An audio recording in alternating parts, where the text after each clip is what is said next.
Selamat petang, salam sejahtera. Terima kasih kerana bersama dengan saya di Nazilin Unity Channel. Mungkin Anda sedang berada dalam keadaan jam, mungkin ada dalam perjalanan pulang balik kampung. Saya mengucapkan selamat balik kampung, berhati-hati memandu, jangan sampai berlaku micro slip. Hari ini isu paling hangat apabila Tun Mahathir Mohamad ataupun pejuang menyatakan dan mengesahkan bahawa mereka mungkin akan bertanding untuk PRU15 di Sabah.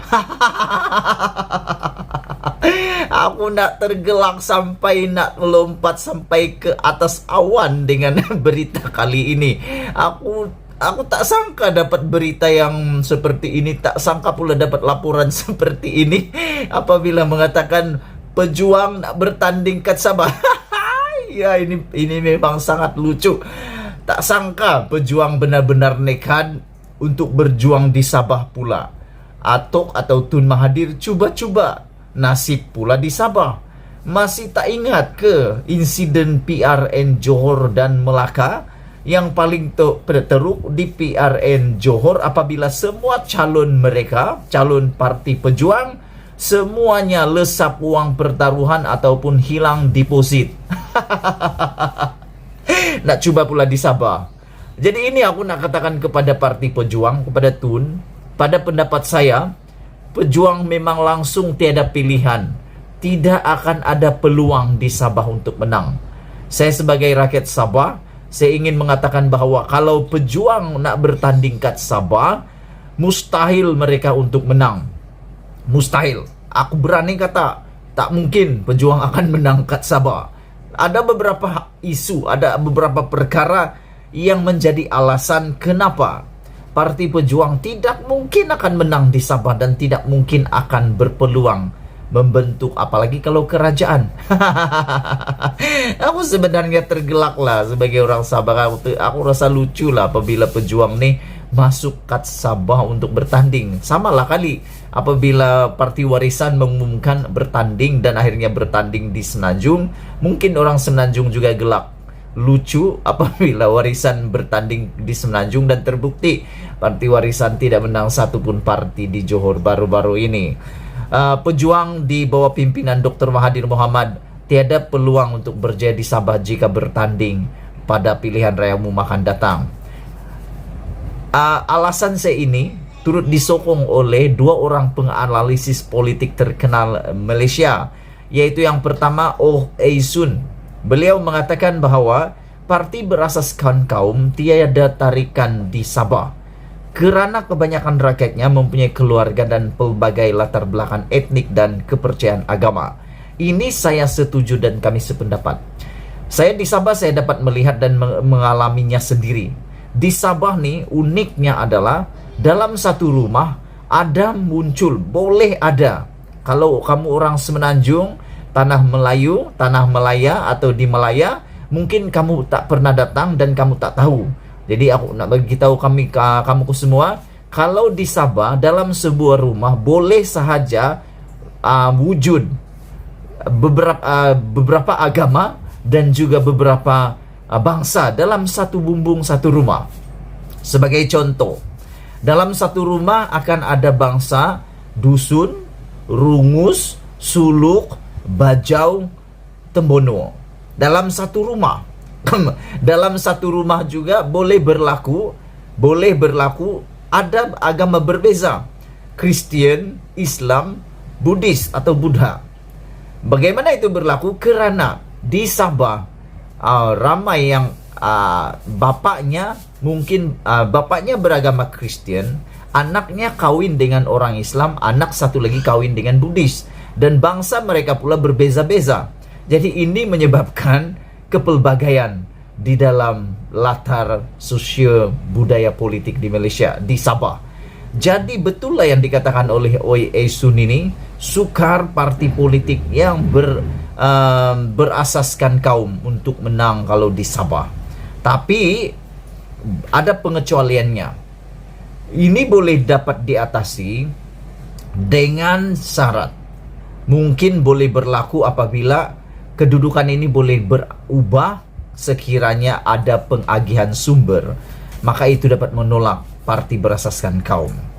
Katanya, kata Oi juga, ramai rakyat Sabah masih menyalahkan Mahathir. Ini adalah sebab kedua mengapa Mahathir pasti ditolak di Sabah kalau dia bertanding, kalau pejuang bertanding di Sabah. Kenapa? Kerana ramai rakyat Sabah masih menyalahkan Mahathir berhubung projek IC. Orang Sabah pasti sinonim dengan projek IC ini, termasuk saya. Kami selalu bercakap, berbincang, memberi pendapat, berhujah, macam-macam sehingga timbul isu untuk memperkenalkan IC Sabah. Tujuannya adalah untuk mengenal pasti parti atau pendatang asing tanpa izin, mengenal pasti IC palsu yang dikatakan sudah ada dalam kalangan rakyat Sabah. Dan ramai rakyat Sabah yang masih menyalahkan Mahathir berhubung projek IC ini. Istilah yang sering digunakan bagi dakwaan pemberian kerakyatan secara sistematik kepada pendatang dengan memberi mereka kad pengenalan pada sekitar tahun 1990-an. Ramai rakyat Sabah menyalahkan Mahathir kerana mencetuskan projek IC yang mereka fikir membawa masuk pendatang yang kadang-kadang mempunyai dokumen. Beliau berpendapat sebaliknya, berpendapat ini diamalkan bertahun-tahun sebelum projek IC lagi. Pada Selasa, Presiden Pejuang Mukris Mahathir berkata, parti itu berhasrat bertanding di Sabah. Pada PRU15, setiap kali aku baca tajuk ini, aku macam nak tergelak sajalah. Sebab pejuang dah kalah teruk di PRN Johor, tidak ada satu pun yang dapat semula wang deposit, tapi berhasrat pula bertanding di Sabah. Sehingga kemarin Bung Mukhtar mengatakan ini satu perkara yang lucu, lawak, kerana mereka sudah lupakah dengan kekalahan teruk di PRN Johor menurut Bung Mukhtar. Namun ia masih belum memutuskan bilangan yang ditandingi oleh kata Mukris Mahathir. Cawangan negeri parti itu akan dilancarkan secara rasmi pada 22 Mei. Namun pemimpin BN Sabah Bung Mukhtar Radin juga memperkecilkan peluang pejuang. Itu yang saya cakap, Bung Mukhtar ni kan, kalau dia cakap memang tiada lapis-lapik, tiada lapik langsung. Jadi apa Bung Mukhtar cakap, tiada langsung peluang parti pejuang menang di Sabah. Tapi secara rasmi 22 Mei ada cawangan di Sabah. Tak apalah, buka saja cawangan sebanyak mungkin pun, buka saja, tidak masalah. Karena sekarang ni parti politik yang ada di Sabah pun sudah memang banyak, tapi banyak juga yang kalah teruk.